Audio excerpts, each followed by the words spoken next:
Hello बच्चों, आइए इस प्रश्न को पढ़ते हैं। रेल की दोनों पटरियां आपस में तथा पृथ्वी से पृथक्कृत हैं। इन्हें 1 मिली वोल्ट मीटर से जोड़ा गया है। जब इन पर एक ट्रेन 180 किलोमीटर प्रति घंटा से दौड़ती है तो मिली वोल्ट मीटर का पाठ्यांक क्या होगा? दिया गया है। पृथ्वी के क्षेत्र का जो ऊर्ध्वाधर अवयव है वो है 0.2 गुणे 10⁻⁴ वेबर प्रति मीटर का वर्ग, तथा जो पटरियां हैं वो परस्पर 1 मीटर की दूरी पर है। आइए इस प्रश्न की मुख्य अवधारणा की चर्चा करें। मुख्य अवधारणा देखिए, मान लीजिए हमारे पास में इस तरीके से दो पटरियां हैं, इस तरीके से, और एक रेल है इस तरीके से। इस रेल का जो लंबाई है वो मान लीजिए एल है, और आसपास मान लीजिए चुंबकीय क्षेत्र है जो कि अंदर की दिशा में है, इस तरीके से। इस तरीके से मान लीजिए एक समान चुंबकीय क्षेत्र है अंदर की तरफ जाता हुआ, तो इसको बी बोल देते हैं।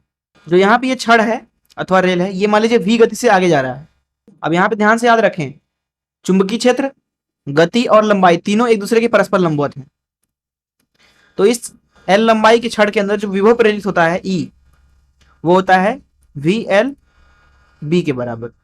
इसको दरअसल लाया गया है ई बराबर वी सदिश क्रॉस बी सदिश और अदिश गुणन एल सदिश के साथ। इससे तीनों ही एक दूसरे के ऊपर परस्पर लंबवत हैं, तो वी क्रॉस बी का मान हो जाएगा वी बी के बराबर, और उसका जब एल सदिश के साथ अदिश गुणन किया जाएगा तो हमें मिलेगा वी एल बी।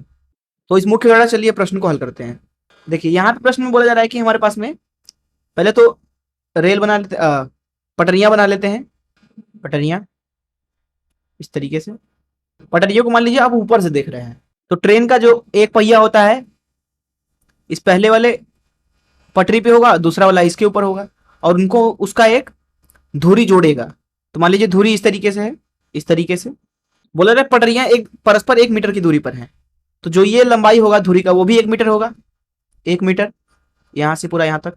चुंबकीय क्षेत्र का ऊर्ध्वाधर घटक दिया गया है। मान लीजिए ऊर्ध्वाधर घटक अंदर जा रहा है इस तरीके से, पृथ्वी का उस जगह पर, इस तरीके से, इस तरीके से। इसको बी बोल देते हैं। इसका मान दिया गया है प्रश्न में 0.2 गुणे 10⁻⁴ वेबर प्रति मीटर का वर्ग, वेबर प्रति मीटर का वर्ग। और इसकी गति भी दी गई है जो कि ट्रेन की गति के बराबर होगी। v बराबर लिखेंगे 180 किलोमीटर प्रति घंटा।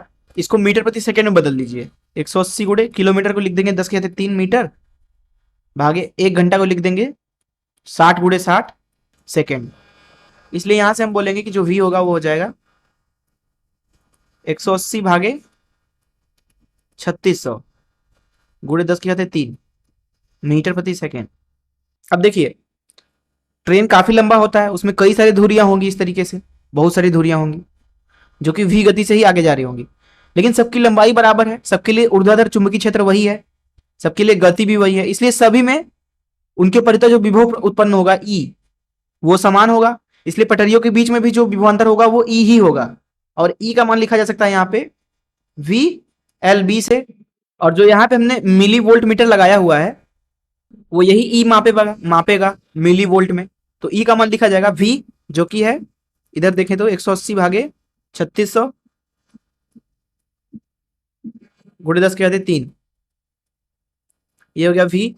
एल 1 मीटर है, 1 गुणे बी मतलब 0.2 गुणे 10⁻⁴, और इसका मात्रक आ जाएगा वोल्ट, इसको मिली वोल्ट में भी बदल लेंगे। तो यहां से ई का मान मिल रहा है आपको, 1 0 से 1 0 कट गया, और 18 दूना 36, तो नीचे 20 आ गया, गुणे 10⁻⁴ गुणे 0.2, ये वोल्ट में है। मिली वोल्ट में बदलने के लिए 10⁻³ से गुणा कर देंगे, तो ई का मान मिलेगा ई बराबर 10⁻³ मतलब 1000 गुणे 10⁻⁴ गुणे 0.2 भागे 20, और ये आ जाएगा मिली वोल्ट में, मिली वोल्ट में। अब देखिए ई का मान यहां से लिखेंगे हम 1 मिली वोल्ट के बराबर, 1 मिली वोल्ट के बराबर। यही हो जाएगा इस प्रश्न का उत्तर। मैं आशा करता हूं कि आपको इस प्रश्न का हल जरूर समझ आया होगा। धन्यवाद।